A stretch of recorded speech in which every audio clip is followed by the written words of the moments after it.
O banished and faithful friend, quench the thirst of heedlessness with the sanctified waters of my grace, and chase the gloom of remoteness through the morning light of my divine presence.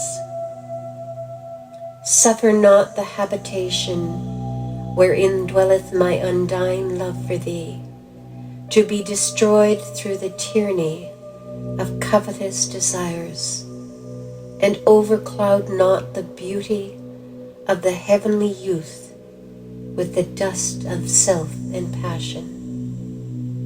Clothe thyself with the essence of righteousness, and let thine heart be afraid of none except God. Obstruct not the luminous spring of thy soul with the thorns and brambles of vain and inordinate affections, and impede not the flow of the living waters that stream from the fountain of thine heart.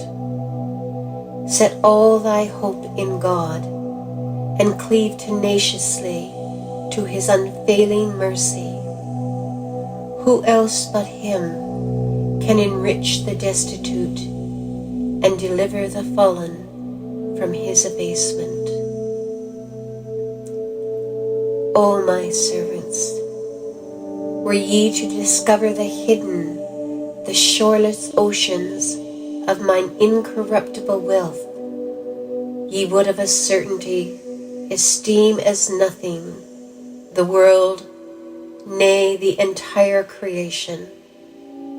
Let the flame of search burn with such fierceness within your hearts as to enable you to attain your supreme and most exalted goal, the station at which ye can draw nigh unto and be united with your best beloved.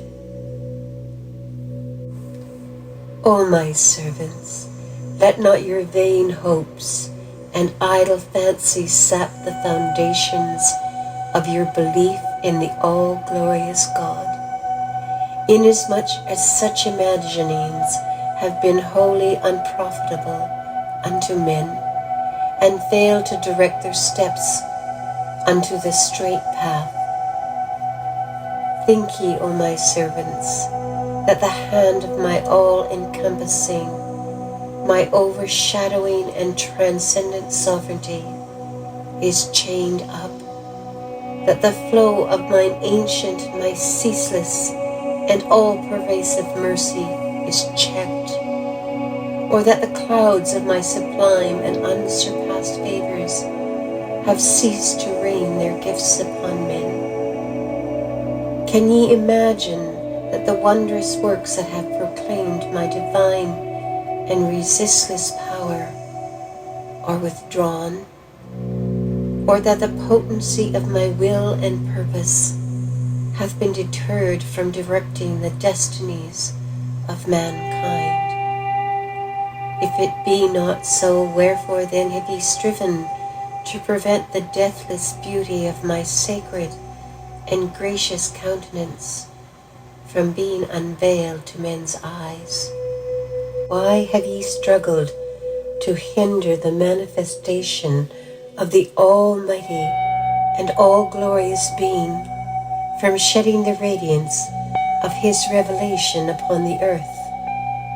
Were ye to be fair in your judgment, ye would readily recognize how the realities of all created things are inebriated with the joy of this new and wondrous revelation, how all the atoms of the earth have been illuminated through the brightness of its glory. Vain and wretched is that which ye have imagined and still imagine. Retrace your steps, O my servants, and incline your hearts to him who is the source of your creation.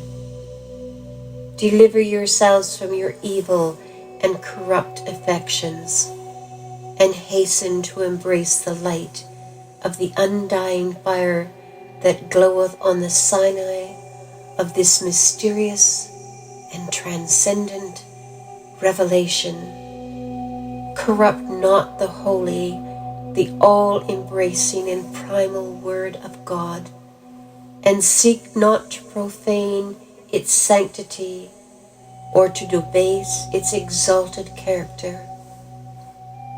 O heedless ones, though the wonders of my mercy have encompassed all created things, both visible and invisible, and though the revelations of my grace and bounty have permeated every atom of the universe, yet the rod with which I can chastise the wicked is grievous, and the fierceness of mine anger against them terrible.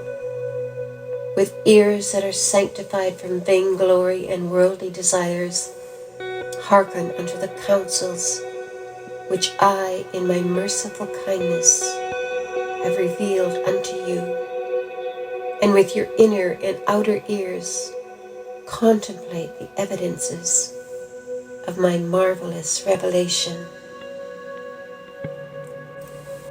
O my servants, deprive not yourselves of the unfading and resplendent light that shineth within the lamp of divine glory. Let the flame of the love of God burn brightly within your radiant hearts. Feed it with the oil of divine guidance, and protect it within the shelter of your constancy. Guard it within the globe of trust and detachment from all else but God, so that the evil whisperings of the ungodly may not extinguish its light.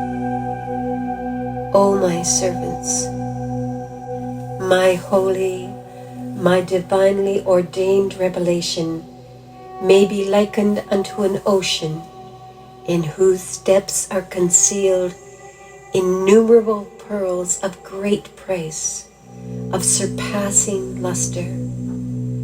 It is the duty of every seeker to bestir himself and strive to attain the shores of this ocean, so that he may, in proportion to the eagerness of his search and the efforts he hath exerted, partake of such benefits as have been preordained in God's irrevocable and hidden tablets. If no one be willing to direct his steps towards its shores, if everyone should fail to arise and find him, can such a failure be said to have robbed this ocean of its power, or to have lessened to any degree its treasures? How vain, how contemptible are the imaginations which your hearts have devised and are still devising. O my servants, the one true God is my witness. This most great, this fathomless and surging ocean is near, astonishingly near unto you. Behold, it is closer to you than your life bane. Swift as the twinkling of an eye, ye can, if ye but wish it, reach and partake of this imperishable favor, this God-given grace, this incorruptible gift, this most potent and unspeakably glorious bounty. O my servants, could ye apprehend with what wonders of my munificence and bounty I have willed to entrust your souls, ye would of a truth rid yourselves of attachment to all created things, and would gain a true knowledge of your own selves, a knowledge which is the same as a comprehension of mine own being. Ye would find yourselves independent of all else but me, and would perceive with your inner and outer eye, and as manifest as the revelation of my effulgent name, the seas of my loving kindness and bounty moving within you. Suffer not your idle fancies, your evil passions, your insincerity and blindness of heart to dim the lustre or stain the sanctity of so lofty a station. Ye are even as the bird which soareth with the full force of its mighty wings, and with complete and joyous confidence through the immensity of the heavens, until impelled to satisfy its hunger, it turneth longingly to the water and clay of the earth below it, and having been entrapped in the mesh of its desires, findeth itself impotent to resume its flight to the realms whence it came, powerless to shake off the burden weighing on its sullied wings. That bird, hitherto an inmate of the heavens, is now forced to seek a dwelling place upon the dust. Wherefore, O my servants, defile not your wings with the clay of waywardness and vain desires, and suffer them not to be stained with the dust of envy and hate, that ye may not be hindered from soaring in the heavens of my divine knowledge. O my servants, through the might of God and his power, and out of the treasury of his knowledge and wisdom, I have brought forth and revealed unto you the pearls that lay concealed in the depths of his everlasting ocean. I have summoned the maids of heaven to emerge from behind the veil of concealment, and have clothed them with these words of mine, words of consummate power and wisdom. I have moreover with the hand of divine power unsealed the choice wine of my revelation, and have wafted its holy, its hidden and musk-laden fragrance upon all created things. Who else but yourselves is to be blamed if ye choose to remain unendowed with so great an outpouring of God's transcendent and all-encompassing grace, with so bright a revelation of his resplendent mercy? O my servants, there shineth nothing else in mine heart except the unfading light of the morn of divine guidance.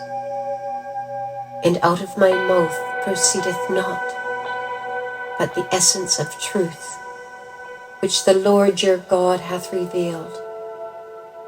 Follow not therefore your earthly desires, and violate not the covenant of God, nor break your pledge to him. With firm determination, with the whole affection of your heart, and with the full force of your words, turn ye unto him, and walk not in the ways of the foolish. The world is but a show, vain and empty, a mere nothing, bearing the semblance of reality.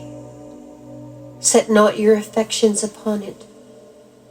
Break not the bond that uniteth you with your Creator, and be not of those that have erred and strayed from his ways. Verily I say, the world is like a vapor in a desert, which the thirsty dreameth to be water, and striveth after it with all his might, until when he cometh unto it, he findeth it to be mere illusion. It may moreover be likened unto the lifeless image of the beloved, whom the lover hath sought and found in the end, after long search and to his utmost regret, to be such as cannot fatten nor appease his hunger. O my servants, sorrow not, if in these days and on this earthly plane Things contrary to your wishes have been ordained and manifested by God. For days of blissful joy, of heavenly delight, are assuredly in store for you. Worlds holy and spiritually glorious will be unveiled to your eyes. You are destined by Him in this world and hereafter to partake of their benefits, to share in their joys, and to obtain a portion of their sustaining grace. To each and every one of them, you will no doubt attain.